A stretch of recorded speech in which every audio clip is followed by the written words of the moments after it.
Hey guys, this is God of Politics. I'm going to be a brand new video. In today's video, I do want to talk about my predictions for the races. Now, today's date is November 20th. We are exactly 2 weeks after the election, and I have taken a while to do this video analyzing my predictions, but that is because it took a while to certify some of these results, to get final results from some of these races, and even still, we don't have results from 8 House races, but I'll be doing, kind of a prediction to see how much of my prediction was accurate, but I'll be going through in this video my Senate prediction, my presidential prediction, and my House prediction, seeing what percent of races did I get accurate, did I get the margin correctly, etc., etc. So, first off is the presidential prediction, and as you can see here, this was my presidential election prediction. I had Joe Biden getting 290, Donald Trump getting 248, Joe Biden ended up getting 306, Donald Trump ended up getting 232. So the only state that I got wrong was the state of Georgia. I said that the state of Georgia would be razor thin. I said that Joe Biden has a chance to win it, and it's going to be razor thin, but I think he would narrowly lose it. I also spent months saying that this was the sleeper state. It was the dark horse state. It was the state that was, going to be a surprise flip to Joe Biden, but I ended up predicting that it would very, very narrowly go to Donald Trump, and, that was the only state I ended up getting wrong. I got Nebraska's 2nd district right. I got Arizona right. I got Michigan, Wisconsin, Pennsylvania right.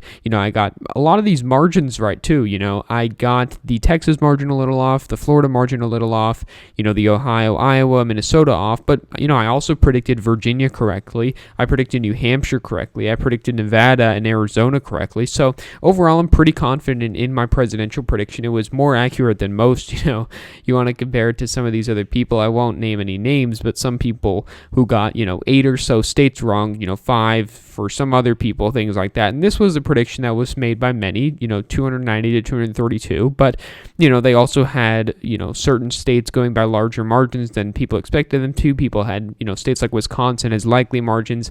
It never ended up going by likely margin. It barely went to Joe Biden at all. I had a lean margin. I had, all of the rest, but at a lean margin. And overall, my prediction was very, very accurate, I would say. And if there are 55 races, if you actually want to do that, that math, 54 races out of 55 correctly, that is a 98.2% success rate. So I predicted 98.2% of the races correctly. I would consider that pretty good. The next run is the Senate prediction. Now, I did get 2 races wrong in the Senate. I got North Carolina wrong, and I got Maine wrong. Now, I was very surprised about Maine. I was very, very surprised that Susan Collins was able to win, and she won so easily, too. Very little people predicted that Susan Collins would actually win, and sure, we only have 89% of the vote count, and maybe she falls below 50%, and they have the ranked choice voting, and it gets closer in the second round, but I was very surprised that Sarah Gideon did not win it because she just performed so poorly in the 2nd district and even in parts of the 1st district too.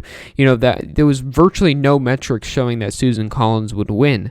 You had the fundraising, the polls, you had the fundamentals, the approval ratings. They were really not going well for Susan Collins at all. And that did, most people did predict that race wrong. I also got North Carolina wrong, and I'm really upset about this because, I was going to predict this as going red, but then I, held my nose and put it as blue, but I did say that it could go either way, and then Tom Tillis did end up winning. In retrospect, I should have predicted it red, but I guess, anybody can say that about a prediction. But overall, my predictions were pretty good. I also predicted that both of the Georgia seats would go to a runoff, which most people did not predict. I also got the margins right for both Arizona and Colorado and Minnesota and Texas.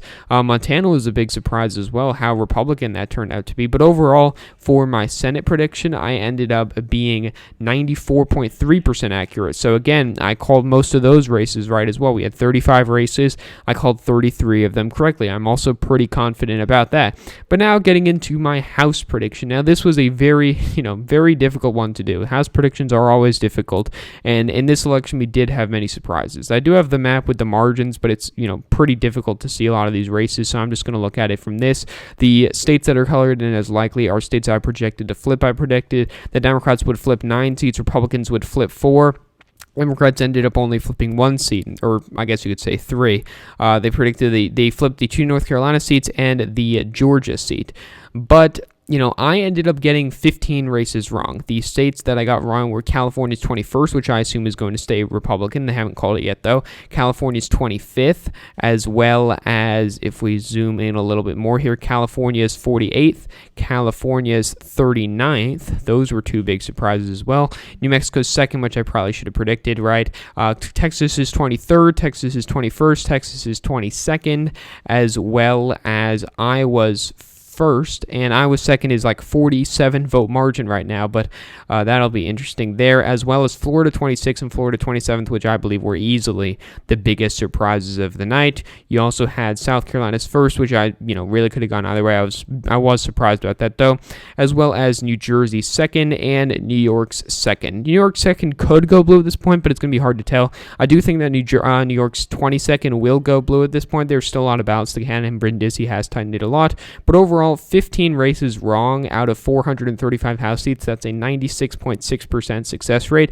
And, sure, I got a couple of races, wrong that I should have gotten right. I probably should have predicted South Carolina's 1st and the 21st in California and the 2nd in New Mexico and the 21st in Texas and the 2nd in New Jersey. And that would have brought my, success rate up a lot. But overall, I'm still pretty confident about my House prediction. And if you want to say that I'm wrong about my House prediction, point to any person that really got it much more accurate than me. You can point to a person like Red Eagle Politics. He got 9 House races wrong. And if you want to look at Real American Politics, Real American Politics has been saying that his prediction was accurate. Oh, I predicted Democrats would get 220-something seats, and they did. Well, he predicted that Democrats would get 220 seats, Republicans would get 215, but he got 16 races wrong. He got 2 wrong in Iowa. He got 2 wrong in California, 1 in Oregon, 2 in Texas. He also got 2 in Georgia wrong, 2 in Florida wrong, 1 in South Carolina wrong, as well as 1 in New York, 1 in Maine wrong,